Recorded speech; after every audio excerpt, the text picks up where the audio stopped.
भारत में मैं साक्षी चौहान आपका स्वागत करती हूं। Day to day news Bharat आपसे वादा करता है कि पूरी निष्पक्षता के साथ पत्रकारिता करेंगे।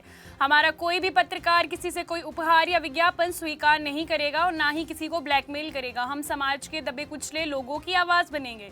हम चैनल पर कोई ऐसी खबर नहीं दिखाएंगे जो लोगों को भ्रमित करती हो। साथ ही हम लोकतंत्र के चौथे स्तंभ को मजबूत करने की कोशिश करेंगे। चलिए बात कर लेते हैं खबर की।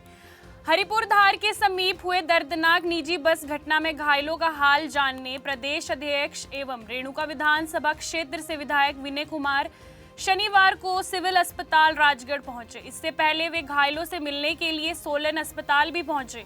सिविल अस्पताल राजगढ़ में विनय कुमार ने डॉक्टर से घायलों के उपचार को लेकर विस्तृत चर्चा की और आवश्यक दिशा निर्देश भी दिए। उन्होंने कहा कि इस गंभीर हादसे से प्रदेश में पूरी तरह से शोक का माहौल है। उन्होंने कहा कि प्रशासन पूरी तरह से संवेदनशील है और तत्पर है कि राहत एवं बचाव से जुटा कार्य किया जाए।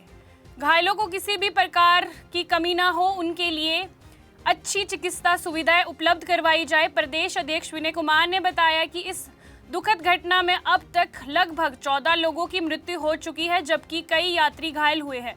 वर्तमान में सिविल अस्पताल राजगढ़ में 14 घायल यात्रियों का उपचार चल रहा है। उन्होंने कहा कि दुर्घटना की सूचना मिलते ही प्रदेश सरकार ने स्वास्थ्य विभाग को तुरंत अलर्ट कर दिया था, जिसके चलते राहत एवं चिकित्सक व्यवस्था समय पर सुनिश्चित की गई। विनय कुमार ने जानकारी दी कि मृतकों की पोस्टमार्टम मौके पर ही करवाया गया, जबकि गंभीर रूप से घायल लोगों का उपचार नालागढ़, राजगढ़, सोलन, शिमला और पीजीआई चंडीगढ़ में करवाया जा रहा है। उन्होंने स्पष्ट शब्दों में कहा कि घायलों का इलाज पूरी तरह से प्रदेश सरकार करेगी। इस मौके पर उन्होंने ईश्वर से प्रार्थना की घायल लोग जल्दी ही स्वस्थ हो जाए और हादसे में जिनकी मृत्यु हुई है उनकी आत्मा को शांति मिले और उनके परिवार को इस दुख को सहन करने की शक्ति मिले।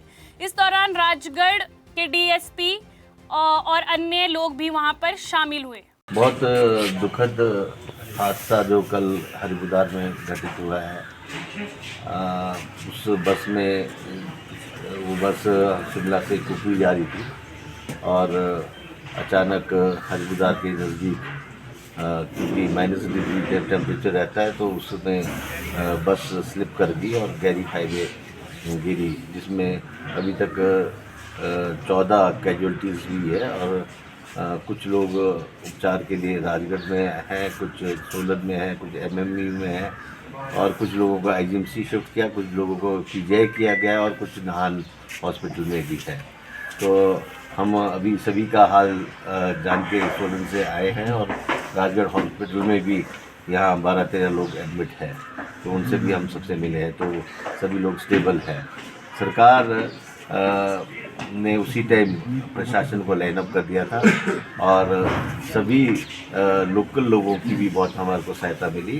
जहाँ हरिपुर में ये घटित हुआ वहाँ के लोकल लोगों ने बहुत मदद की कि इंजर्ड लोगों को सड़क तक लाए और डेड बॉडीज़ को भी सड़क तक लाए और उसके बाद हमारे जो हेल्थ की टीम थी वो सभी जगह से वहाँ लाइन अप की।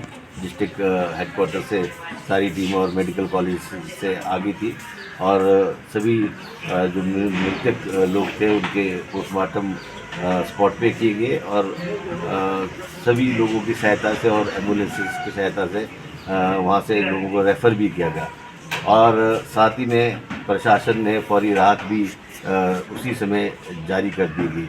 तो अभी भी जो हॉस्पिटल में इनका उपचार चला हुआ है वो सरकार की तरफ से सारा फ्री होगा और जब तक ये ठीक नहीं हो जाते तब तक सरकार ही इनका खर्चा वहन करेगी।